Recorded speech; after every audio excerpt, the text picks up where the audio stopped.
Welcome.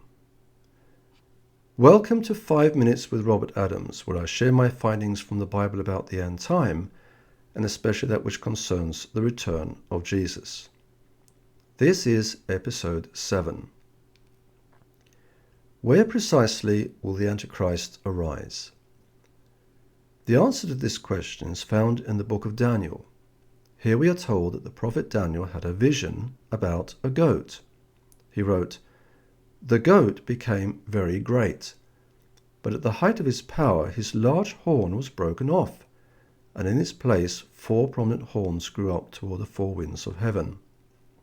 Out of one of them came another horn, which started small, but grew in power to the south and to the east and toward the beautiful land."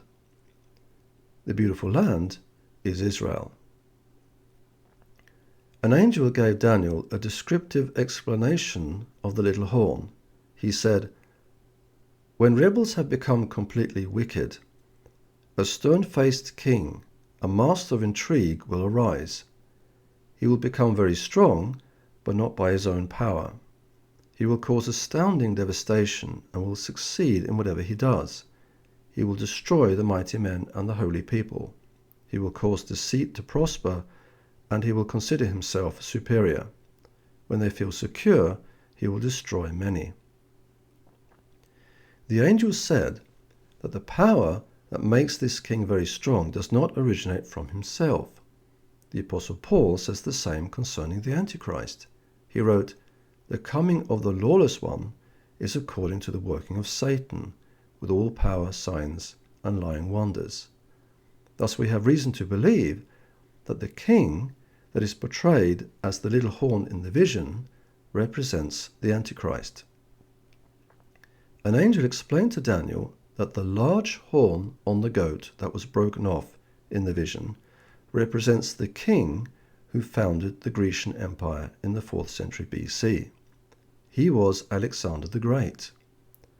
Daniel was then told that the 4 horns that replaced the one that was broken off represent 4 kingdoms that would emerge from the Grecian Empire. After the death of Alexander the Great, 4 of his generals took over, and they divided the empire between themselves in 4 areas. The first area corresponds to Greece. The second area corresponds to western Turkey. The third area corresponds to Egypt, Lebanon, Cyprus, and Israel. The fourth area corresponds to Syria, central and eastern Turkey, Iraq, Iran, Afghanistan, and Pakistan. When the angel told Daniel, "Out of one of them came another horn, which started small but grew in power," this seems to show that the Antichrist is going to arise from one of the 4 parts the ancient Grecian Empire was divided into.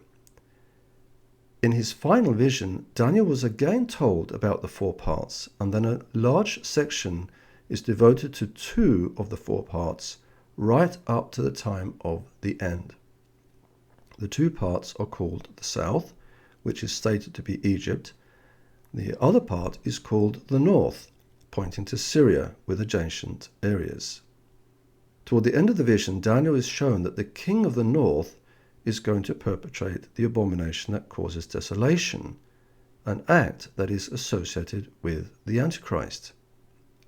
He is therefore the king of the North. This suggests the Antichrist will come from within the area of ancient Syria, which comprises today of, among other countries, Syria, Turkey, and Iraq. These areas were not only a part of the Grecian Empire, but were later conquered by the Roman Empire.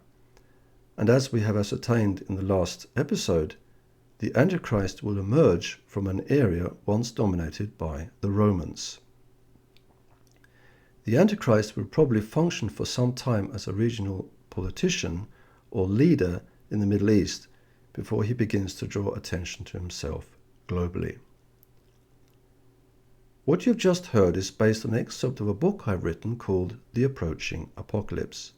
You can get information about this book from my website, lastdaysdetectivepublications.com. Thank you for listening.